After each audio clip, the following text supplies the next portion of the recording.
Welcome to this explainer. Today, we're going to travel to the very edge of the known world, right down to the freezing, windswept beaches of Spaniard Harbor in the mid-19th century. We're going to unpack the haunting, almost unimaginable story of a highly capable British naval commander, a man who intentionally walked away from a life of imperial privilege only to slowly starve to death on the Patagonian frontier. It is a wild story of incredible courage, absolutely catastrophic planning, and a legacy born entirely out of failure. Let's dive in. We're going to start our story right in the thick of it, in medias res. Picture this: 7 isolated men, totally trapped between an unforgiving wilderness and a freezing, tempestuous sea. They're looking out at the horizon every single day, waiting for a resupply ship. But here's the thing: that supply system has already catastrophically failed them. It was just 7 men, that's it. You have the mission leader, Allen Gardiner, surgeon, Richard Williams, catechists, religious teachers, John Maidment and Joseph Irwin, and 3 fishermen, Pierce, Badcock, and Bryant. We aren't talking about some enormous, well-equipped missionary army here. It was just an incredibly small group standing alone against literally one of the harshest environments on Earth. After landing on Picton Island near the Beagle Channel on December 5, 1850, they had precisely 6 months of supplies. 6 months.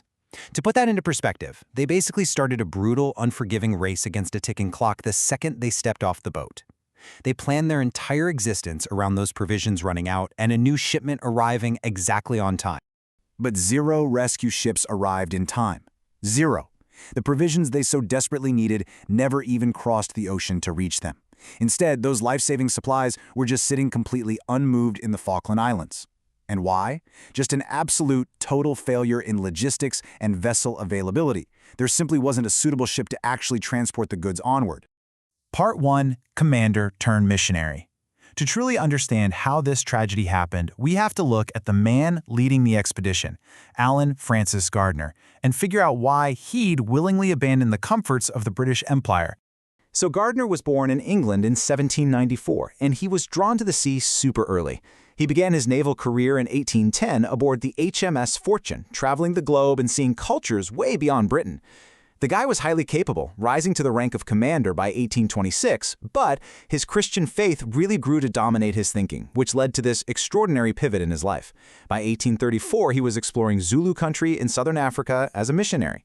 And then by 1844, he actually founded the Patagonian Missionary Society, acting as its first secretary.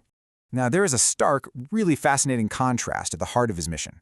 On one hand, Gardiner possessed elite Royal Navy expertise. The man knew navigation, he had immense tolerance for hardship, and he fully understood discipline.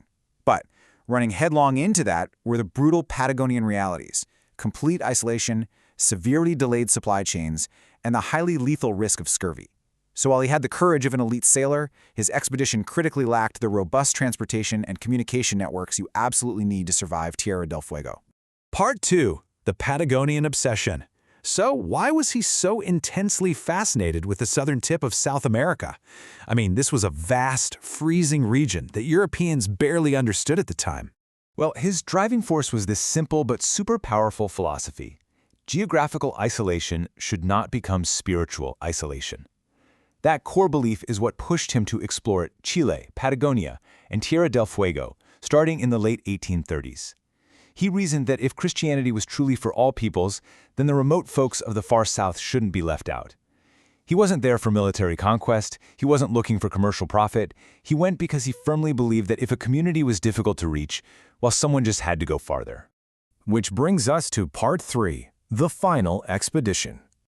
Despite facing some pretty tough early failures at San Gregorio and an aborted attempt at Picton Island in the 1840s, Gardiner drew a bold conclusion. He decided he didn't need to quit, he just needed better preparation. So he organized a final push, sailing from Liverpool on September 7, 1850 aboard a ship called the Ocean Queen. But when they finally hit the Beagle Channel area in December, it was like a domino effect of disasters. They faced a brutally cold climate, extremely limited local food, and totally inadequate hunting and fishing equipment. Combine all of that with a fatal reliance on delayed supply chains, and their mission quickly devolved into a desperate fight against starvation and scurvy. The situation got so dire they had to make a move. They left Picton Island looking for shelter from the severe weather and headed to Puerto Español, also known as Spaniard Harbor. But man, this was a total double-edged sword. While it did shelter them from the elements, it fatally isolated them from passing ships. They basically moved into a place where rescue was even less likely. They were totally trapped. And the outcome? It was just devastating. With no radio, no nearby settlement, and no food, their bodies began to fail. One by one, the men succumbed to hunger and illness.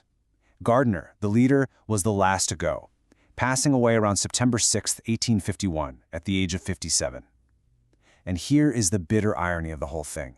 The rescue vessel, the John Davison, finally showed up on October 21, 1851, but they were weeks too late. Everyone was already dead. When we take a step back and objectively look at this tragedy, we see a massive, fatal imbalance.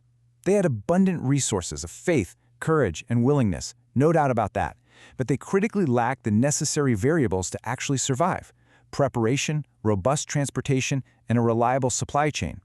You see, this wasn't a failure of willpower. It was the direct result of strategic logistical failures.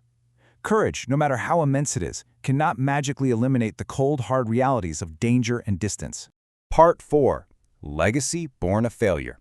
Because you know what? The story absolutely does not end on that grim beach. In his final days, surrounded by the bodies of his friends and his own failing health, Gardiner didn't write frantic plans for escaping. He didn't write in despair. Actually, scratch that. His journal, which was later recovered by the HMS Dido in January 1852, contained what became known as the Missionary Memoir. It was a profound, highly detailed document mapping out exactly how the next group could succeed where his had failed. This posthumous plan brilliantly illustrates his forward-thinking mindset. Even starving, this former naval commander coldly evaluated the strategic failures of his mission. He outlined clear, logical steps. First, establish a safer base in the Falkland Islands. Second, bring indigenous people to that base for education and instruction. And third, use a dedicated, reliable missionary vessel specifically designed for navigating Tierra del Fuego. He was literally fixing his logistical errors from his deathbed. When news of this profound tragedy and Gardiner's astonishing final journal made it back to Britain, the reaction was enormous. The idea spread like wildfire. His death acted as this massive catalyst, turning sympathy into tangible support. The Patagonian Missionary Society completely reorganized. By 1854, they launched a brand new missionary vessel, appropriately named the Allen Gardiner, and, following his exact dying instructions, they established a safer base at Keppel Island in the Falklands. And in a deeply poetic turn of events, you literally can't make this up, Gardiner's only son, Allen W. Gardiner, took up his father's calling. The father's sacrifice became the son's actual mission. In 1856, he traveled to Patagonia as a missionary himself, proving that the vision completely survived the tragedy. Ultimately, Gardiner's personal, devastating failure birthed the South American Missionary Society.